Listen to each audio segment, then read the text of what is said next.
Bonjour docteur, qu'est-ce que tu fais? Bienvenue sur le podcast. Bonjour docteur, qu'est-ce que tu fais? Un podcast animé par Prévention Show. Je suis médecin, je suis chercheur, je suis enseignant. Donc aujourd'hui, on va parler des biais en recherche. Donc la question des biais en recherche, c'est une question hyper fondamentale puisque lorsqu'on parle de recherche, on parle aussi de qualité de la recherche. Donc les chercheurs de différents pays essaient toujours de répondre à des questions de recherche et les questions de recherche sont parfois multiples. Et une des choses qui est fondamentale, c'est de pouvoir bâtir un projet de recherche qui soit le plus de bonne qualité, le plus possible. Donc, une des choses, et c'est ça la difficulté lorsqu'on est nouveau chercheur, c'est de pouvoir réunir tous les éléments, tous les instruments pour que cette recherche soit de qualité. L'acronyme qu'on va utiliser beaucoup pendant le long de cette présentation, c'est l'acronyme ROB, qui veut dire Risk of Bias. Donc, l'acronyme Risk of Bias, ça veut dire un peu quels sont les différents risques des biais en lien avec l'étude.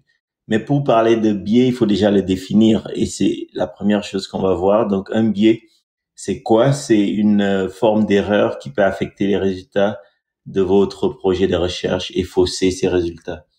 Donc, une étude biaisée va perdre de sa validité parce que il y aurait des critiques qu'on pourrait lui imposer. On verra lesquelles parce qu'il y en a plusieurs qu'on peut rencontrer. C'est sûr qu'on peut pas avoir des études où il y a zéro biais. Donc ça, c'est une des choses qui est fondamentale aussi, de se dire qu'il y aura toujours des biais, mais on essaie de les minimiser. Et donc c'est ça le but aussi de la recherche, de pouvoir minimiser les biais. Et pour minimiser les biais, il faut les identifier. Donc c'est ça qu'on va voir dans les minutes qui suivent. Donc un petit rappel sur les deux types d'études. Il y a des études qui sont qualitatives et les études qui sont quantitatives. Donc ça c'est un peu les grands chapeaux. Et au sein des études, il y a maintenant la pyramide de niveau de preuve qui est présente, qui permet aussi d'établir chaque type de qualité. Si on va au bas de la pyramide, ça va être par exemple les études sur les publications Internet. Donc ça, c'est vraiment le bas de la pyramide. Ensuite, les avis d'experts. Donc ça arrive un petit peu toujours dans le bas de la pyramide. Les éditoriaux, les synthèses narratives. On fera un atelier spécial sur les revues parce qu'il y a plusieurs types de revues. Il y a les scoping reviews, les narrative reviews, les systematic reviews. Donc on fera un atelier sur ça.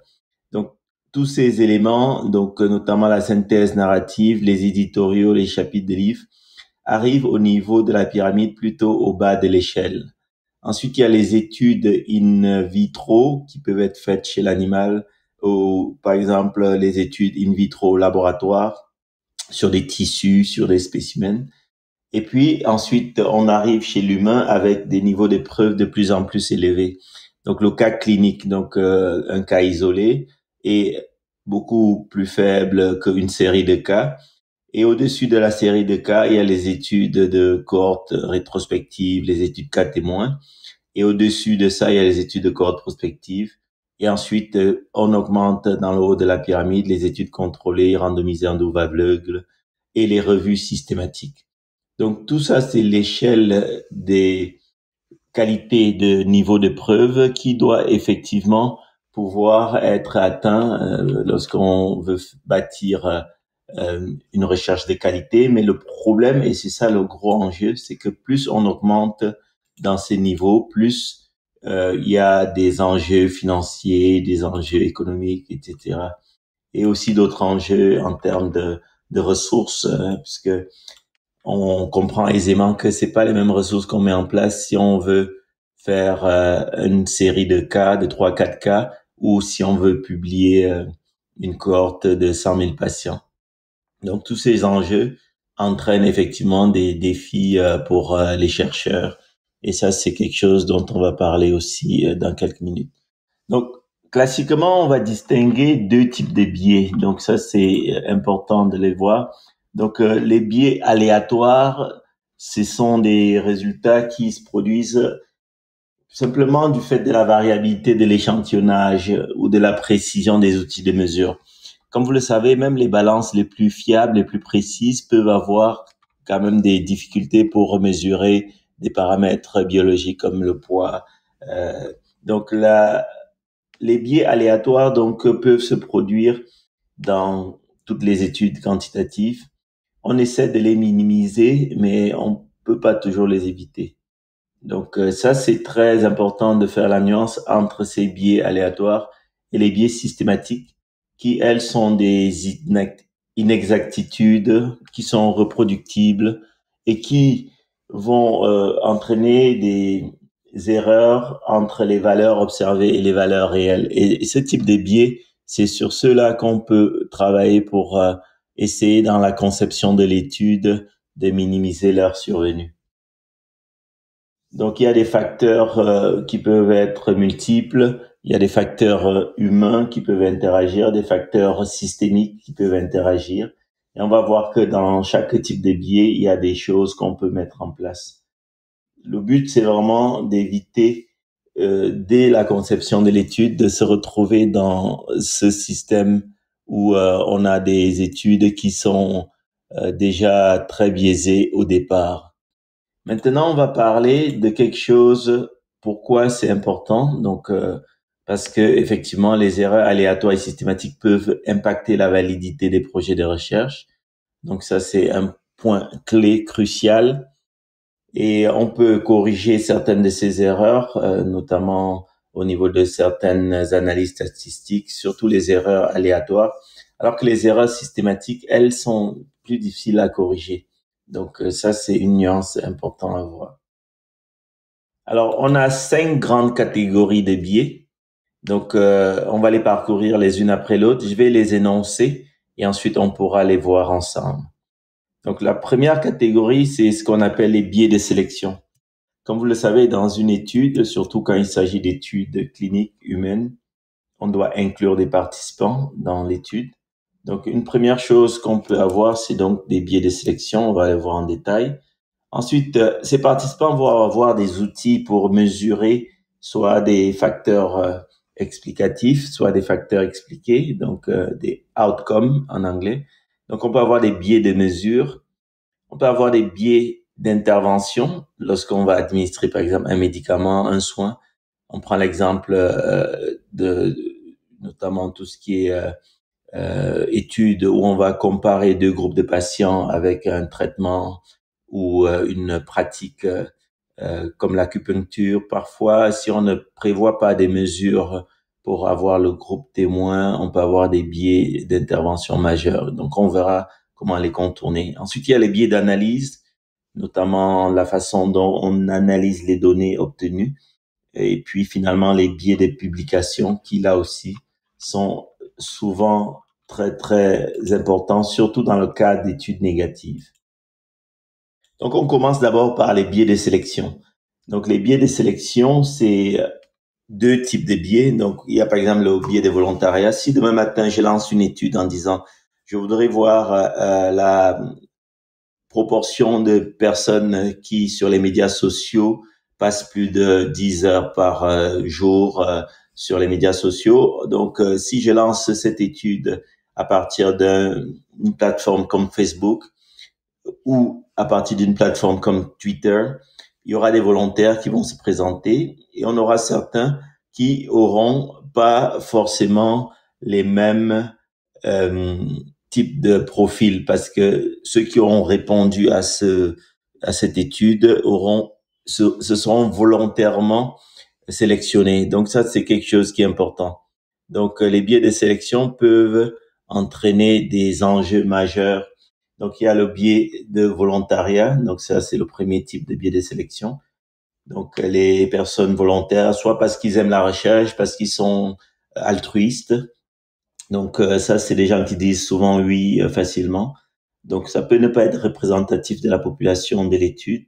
Ensuite, il y a les biais, notamment les biais non-réponse, donc des personnes qui ne répondent pas à une enquête de façon différente de ceux qui y participent. Et ce biais peut être bidirectionnel, donc ça peut être parce que leur maladie est plus grave ou parce que leur maladie est plus bénigne, et donc ça peut entraîner des difficultés d'interprétation. On verra un peu plus loin comment éviter ces biais de sélection. Donc ça, c'est important. Ensuite, le deuxième élément, c'est les biais de mesure. Donc les biais de mesure, c'est ceux qui vont permettre de collecter non seulement les informations en lien avec les facteurs prédictifs ou les facteurs de risque, mais aussi les outcomes. Donc on a des instruments de mesure qui existent. Donc il peut y avoir des erreurs d'étalonnage, par exemple, entraîner des mesures inadéquates, inexactes. Donc, on prend l'exemple d'une balance qui est pas tarée. On peut avoir des biais de ce qu'on appelle biais de vérification. Donc, ça, c'est important. Lorsque, par exemple, les outils de mesure ne sont pas assez sensibles pour détecter une différence qui est pourtant réelle. Donc, ça, c'est au niveau de la sensibilité de l'outil. On peut avoir des biais de mémorisation. Et ça, c'est le cas, par exemple, lorsqu'on demande aux personnes qu'est-ce que vous avez mangé il y a un an, le 13 juin 2021. Donc ça, c'est des biais qui peuvent entraîner des écarts entre des personnes au niveau des réponses. Donc le biais de mémorisation, surtout dans les études rétrospectives, où on va interroger des gens sur des événements passés. Ensuite, il y a le biais d'attention, et ça, c'est un biais qui est peu connu, mais qui est pourtant important en recherche. Ça se produit, par exemple, lorsque les personnes qui participant à une étude sont très conscientes de leur participation et vont à ce moment-là, puisqu'ils sont conscients de cette participation, ils vont faire attention à des réponses aux questionnaires, faire attention même à leur comportement en dehors de l'étude. Donc, ce biais d'attention peut entraîner des écarts par rapport à la vraie vie. Et puis finalement, il y a un biais qu'on appelle le biais d'attente. C'est un biais qui peut se passer lorsque les observateurs se trompent en mesurant les données.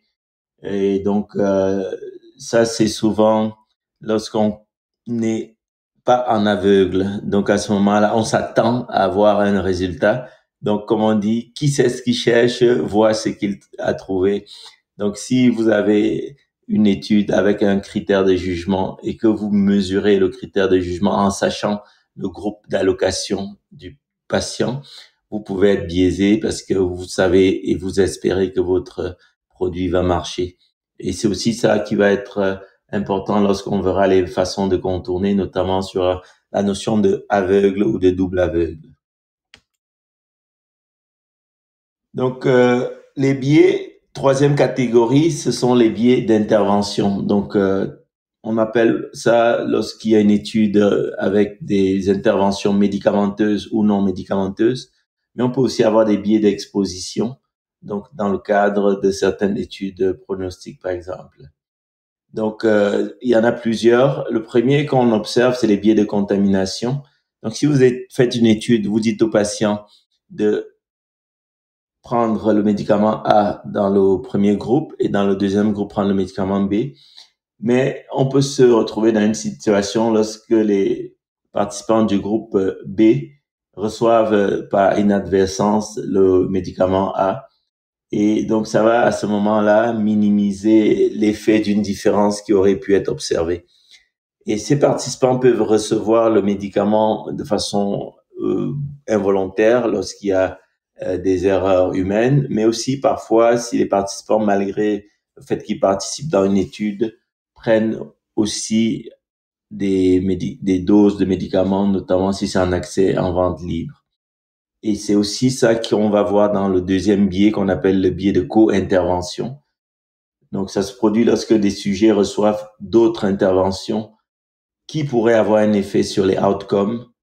Et à ce moment-là, ça peut fausser les résultats si cette co-intervention est prise en même temps que les traitements d'études. Ensuite, il y a un biais qui est important, c'est le biais d'observance.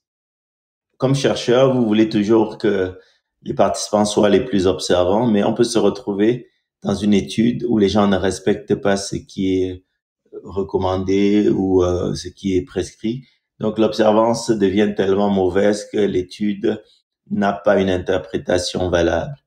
Et si en plus de ça, l'observance est différente dans un groupe par rapport à l'autre, on aura encore des enjeux majeurs puisque on ne pourra pas comparer les résultats si l'écart d'observance est important. Ensuite, il y a un biais qui est aussi majeur dans les études, surtout lorsqu'elles sont prolongées. C'est ce qu'on appelle le biais de attrition, donc le attrition bias. Donc, dans une étude, les chercheurs, idéalement, voudraient que 100% des participants fassent 100% des visites d'études. Donc, ne manquent jamais d'études, n'arrêtent pas l'étude en cours de route. Mais c'est pas toujours le cas dans la vraie vie. Souvent, les participants, à un moment donné, ils sont fatigués. Donc, il y a des pertes de vue, ils déménagent ou, donc ce biais d'attrition est souvent, d'ailleurs, on en parlera tout à l'heure, anticipé en calculant dans la taille de l'échantillon un certain taux de perdu de vue, un certain taux un certain pourcentage, et à ce moment-là, on peut estimer la taille d'échantillon en prenant en compte cela. Donc, c'est vraiment important de penser à cet élément. Ensuite, on a les biais liés à la durée de l'intervention, et ça, c'est souvent aussi associé avec l'attrition, puisque si on a une durée d'intervention courte, on peut ne pas avoir assez de temps pour voir l'effet d'un médicament. Et donc, on peut conclure à tort que le médicament est inefficace. Et de l'autre cas de figure, si l'étude est très longue, on peut aussi avoir un biais du fait que l'intervention étant tellement longue, l'effet qui est obtenu est dilué par le temps. Donc, à ce moment-là, on a un biais au niveau des résultats. Donc, ça, c'est un autre élément majeur. Puis finalement, un autre biais, notamment sur l'évaluation des critères, c'est le biais de compétences. Si vous faites une étude, par exemple, où vous demandez à des étudiants d'évaluer à des patients le score de Glasgow et que les étudiants n'ont pas été formés de la même manière, vous verrez donc tout de suite que l'évaluation ne sera pas égale pour tous les patients parce que vous avez eu des compétences différentes. Donc ça, c'est vraiment quelque chose à prévoir dans le cadre du protocole parce que c'est un biais qui est important. Puis la quatrième catégorie, ce sont les biais d'analyse. Donc les biais d'analyse sont observés notamment dans la façon de présenter les résultats, notamment en ce qui a trait à certains critères comme par exemple les taux de survenue d'un événement. Un exemple classique, c'est les études qui vont être basées sur des critères binaires. Un exemple de critères binaires, c'est maladie, pas maladie, décès, pas décès. Et si on regarde les études avec ce critère, en se focalisant juste sur un point donné, par exemple à 1 an, à 5 ans, on peut méconnaître effectivement le caractère dynamique de l'événement, notamment ceux qui décèdent très tôt par rapport à ceux qui décèdent tard, et d'où l'importance d'utiliser, par exemple, dans ce type d'études, des courbes de survie qui vont permettre à ce moment-là d'avoir une visualisation de la trajectoire de survenue des événements. Et donc, dans la présentation des résultats, ça va être important de tenir compte de cet élément. Et puis, la cinquième catégorie, c'est les biais qu'on appelle biais de publication. Et cette catégorie va être importante et souvent, c'est lorsqu'on va faire une revue de la littérature qu'on va se rendre compte que effectivement, il y a beaucoup d'études qui ont été faites, mais certaines pas publiées. Et en particulier, l'un des éléments qui entraîne la non-publication sont les études qui sont considérées comme négatives. Et ça, c'est quelque chose de majeur parce que souvent, il va y avoir plusieurs enjeux autour de cette non-publication. Donc, le tableau que vous voyez là, c'est un tableau qui a été tiré d'une ressource en lien avec l'évaluation GRADE. On en parlera un peu plus loin. Et ici, on voit que la non-publication de certains projets peut être dépendant de différentes étapes. Sur les études préliminaires ou les études pilotes, par exemple, donc les petites études de petite taille souvent sont considérées comme négatives. Quand on dit une étude négative, ça veut dire que Il n'y a pas de l'hypothèse de départ n'est pas démontrée, donc il n'y a pas de différence soit de supériorité, soit de différence de outcome. Donc les études préliminaires au pilote, souvent c'est des petites tailles. Je vous renvoie à la conférence qu'on a fait la semaine dernière sur les études pilotes. Donc l'enregistrement est accessible et donc ça peut être souvent mis dans les tiroirs et pas publié. Ensuite, il y a des études qui peuvent être difficiles à publier parce que les réviseurs dans les journaux ne trouvent pas ça intéressant. Alors, les auteurs finalement se retrouvent à publier dans des journaux de moins bonne qualité, non indexés. Et donc, ça fait que la revue de la littérature qui pourrait être faite ultérieurement par d'autres chercheurs vont méconnaître ce type d'études. Ensuite, il y a aussi finalement le fait que certaines de ces études vont subir des allers-retours avec des revues à un point que finalement les auteurs décident que ça sert à rien de le publier. Donc le biais des publications peut être évalué lorsqu'on fait une revue de la littérature avec cette notion de funnel plot. Donc le funnel plot, c'est la répartition sur une courbe de la précision de la taille de l'effet et puis la taille des cohortes de chaque étude. Donc à partir de là, dans un monde idéal, on serait avec le panel A où on a toutes les études qui sont réparties également de part et d'autre d'une courbe un peu d'allure gaussienne. Et s'il y a une asymétrie, à ce moment-là, ça fait penser à un biais de publication. Donc ça, c'est les 5 biais qui sont importants. Donc je récapitule. Donc les 5 catégories. Donc la première, c'est biais de sélection. La deuxième, biais de mesure. La troisième, biais d'intervention. La quatrième, biais d'analyse. Et la cinquième, biais de publication. Alors, est-ce qu'on peut éviter les biais? Oui, on peut les éviter, mais comme je le disais, on peut pas éviter tous les biais parce que ça peut nécessiter beaucoup de ressources pour à ce moment-là mettre en place l'étude idéale, l'étude parfaite.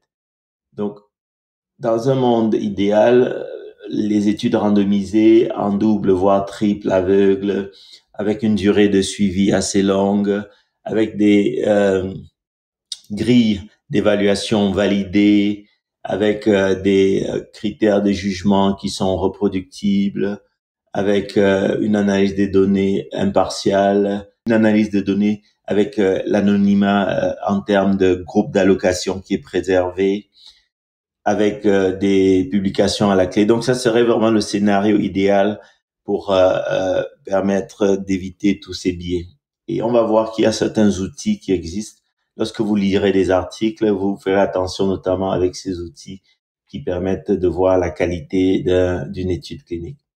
Donc, si on peut pas faire ce type d'études randomisées comme j'ai mentionné, il faut quand même mettre en place des outils qui vont aller dans ce sens. Si on prend par exemple la question de l'aveugle, il y a des choses qu'on peut faire en aveugle comme un comprimé. On peut faire un placebo de la même taille, de la même forme, de la même couleur. Parfois, on va se coincer, se heurter sur l'odeur. Si vous prenez par exemple l'huile de foie de morue, donc ça a été utilisé dans certaines études pour voir l'effet sur différentes maladies. C'est sûr que faire un placebo qui ressemble avec la même odeur, ça peut être un peu difficile. Donc on peut parfois dans certains types de produits, que ce soit des médicaments ou des interventions, je parlais d'acupuncture au début de la conférence, on peut voir par exemple qu'il y a des études, ils font la sham acupuncture, où on fait semblant de faire. Il y a même des études chirurgicales où on ouvre, mais on n'enlève pas l'organe. Donc, c'est des études où on va faire semblant de faire l'opération, surtout avec la laparoscopie, mais on va pas enlever l'organe en cause. Donc, ces façons de maintenir l'aveugle vont être des outils pour éviter les biais. Ensuite, l'autre élément qui est majeur, c'est de développer ces outils de mesure au sein des populations et les traduire et puis vérifier que c'est applicable. Si ça vous intéresse, on fera un atelier sur ça, sur les outils de mesure, comment les développer, comment les valider et surtout On verra lesquels sont déjà assez répandus. Si on prend la qualité des vies, par exemple, il y a plusieurs questionnaires de qualité des vies qui existent dans beaucoup de langues. Et donc ça, c'est un élément important. Donc, utiliser les outils qui sont validés parce que sinon, ça peut entraîner des biais majeurs.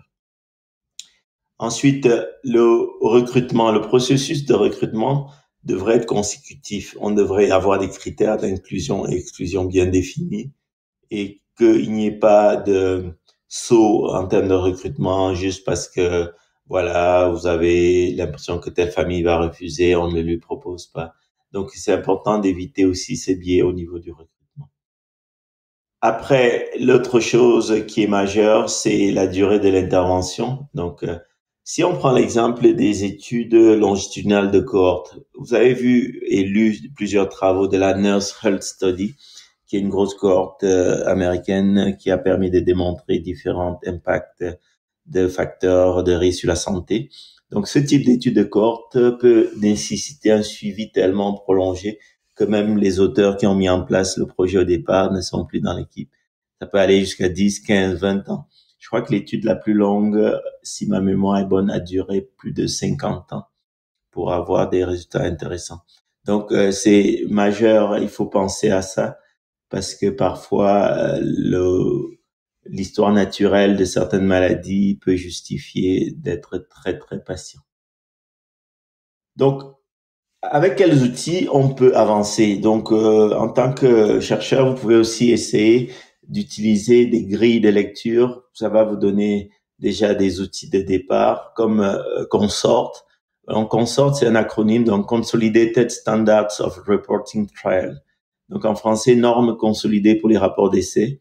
Donc, c'est une plateforme qui englobe différentes initiatives développées par le groupe Consort pour diminuer les problèmes qui découlent de publications inadéquates des essais contrôlés et randomisés. Donc, ça a été à la base mis en place pour les essais cliniques randomisés, mais après, ça a été développé aussi pour d'autres types d'études, notamment les études de cohorte, etc.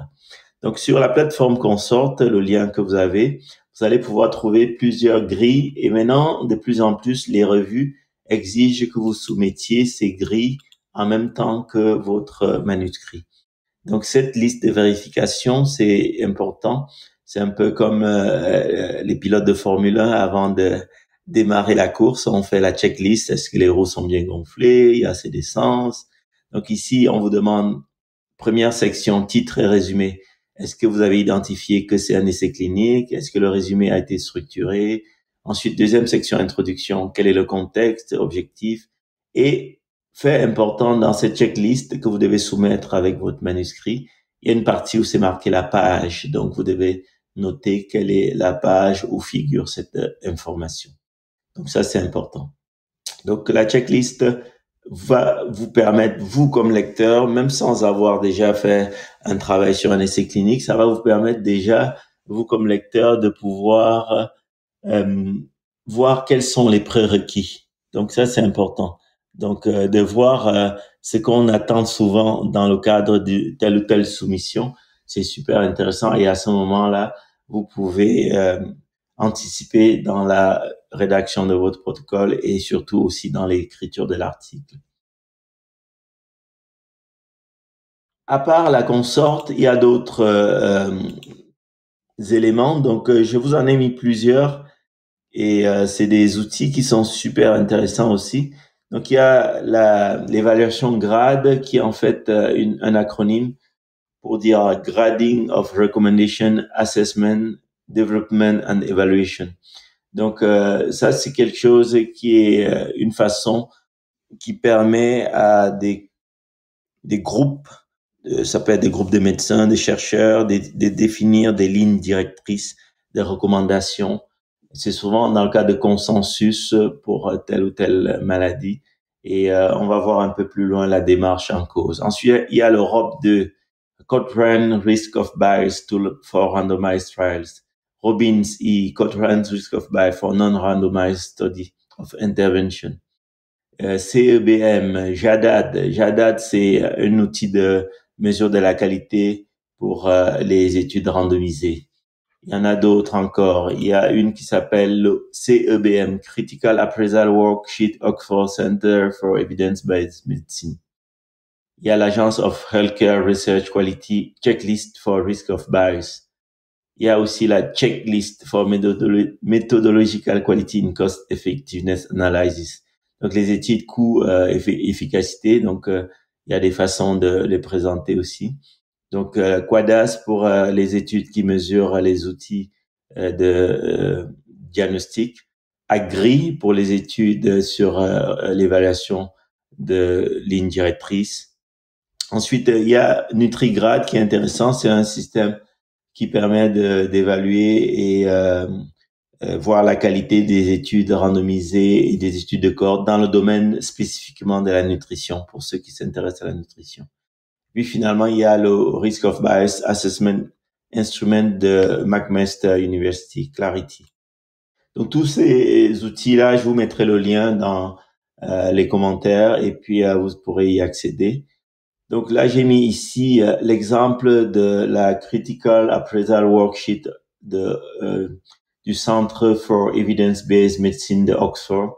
Et vous voyez, c'est une grille de lecture avec des questions qui vont être intéressantes et très faciles. Par exemple, la première question, est-ce que les patients ont bien reçu les groupes d'allocation? Donc ça, c'est important. Idéalement, c'est l'allocation, devrait être fait par un système centralisé. Donc ça, c'est l'idéal. Bon, c'est sûr que dans certains centres, c'est plutôt des enveloppes, etc. Donc dans les articles, cette information devrait être dans la section méthode. Donc voilà un peu un exemple de grille de lecture que vous aurez sur ces outils. Donc un autre exemple, c'est est-ce que la population d'études est assez représentative de la population habituelle. Donc, dans un monde idéal, il faudrait que ce soit une cohorte représentative et ça, on doit le trouver dans la section méthode. Donc, vous verrez donc différents items qui permettront aussi d'anticiper. Ensuite, le GRADE, donc Grading of Recommendation, Assessment, Development and Evaluation, c'est de plus en plus utilisé. Si vous ouvrez n'importe quelle ligne directrice, consensus assez récent, vous verrez que ça a été inclus et c'est utilisé par beaucoup de chercheurs. Donc, il y a une trame qui a été définie. Donc, cette trame-là permet de, premièrement, partir de la question de recherche avec l'acronyme PICOS. Donc, on en avait parlé aussi dans un précédent atelier. P, population, I, intervention, C, contrôle, O pour outcome. Et après avoir défini ça, choisir les outcomes. On peut en avoir un ou plusieurs. Et puis les classer selon l'importance. Et ensuite, à partir de là, regarder dans la littérature qu'est-ce qui a été dit sur la question de recherche. Et ensuite, l'équipe avec différentes rencontres définies pour chacun des articles, la qualité, et puis pour chacune des questions, va permettre de faire une synthèse et donc pouvoir grader. On peut grader vers le haut ou vers le bas. Donc, si on grade un article ou vers le bas, c'est parce qu'il y a soit des biais importants, soit de l'imprécision, etc. Donc, on grade vers le haut quand c'est des études de grande taille, bonne qualité, un effet dose, etc. Donc, tout ça mis en place va ensuite donner lieu à certains grilles d'affichage de la qualité, notamment ici. Donc, la grille qu'on peut observer, c'est sous forme de symboles avec des études de très bonne qualité. On peut donner la lettre A ou bien le symbole 4+. Qualité peut être modérée, qualité peut être faible ou très faible. Donc, ces différentes grilles de qualité sont super intéressantes parce que à ce moment-là, ça permet de, comme chercheur, en lisant les recommandations, de voir si c'est effectivement sur des données solides que ces recommandations sont établies. Parce qu'en bout de compte, c'est toujours aux soignants ou aux personnes qui utilisent les résultats des recherches. Je prends l'exemple des des institutions, des autorités de santé publique. C'est toujours à eux que incombe la décision ultime d'appliquer ou pas les trouvailles des projets de recherche. Donc, d'avoir ces éléments de qualité, c'est majeur. Je résume la présentation en 4 phrases. Donc, la première phrase, c'est de dire, comme chercheur, c'est important de penser à ces biais parce qu'on n'a pas toujours cette notion lorsqu'on commence la recherche. Souvent, on le lit dans les articles qu'il y a tel biais. Mais lorsqu'on rédige un protocole, si on anticipe d'emblée, ça va être super intéressant. On évitera les critiques plus tard. On ne peut pas complètement éviter les biais, d'où la façon de les traiter dans certaines analyses. On peut faire, par exemple, les études qui sont faites rétrospectivement. On peut faire dans les analyses des scores de propensité. Lorsque les deux groupes ne sont pas comparables, on va aller chercher des outils pour calculer des facteurs d'ajustement, etc. Donc, on pourra les voir aussi dans les prochains ateliers. La troisième chose, c'est effectivement le biais de publication sur lesquels c'est important de penser toujours à publier même les résultats négatifs parce que ça crée aussi dans la littérature un certain déséquilibre avec tout ce qui ressort, uniquement les belles études, alors que parfois il n'y a pas de démonstration réelle d'une efficacité.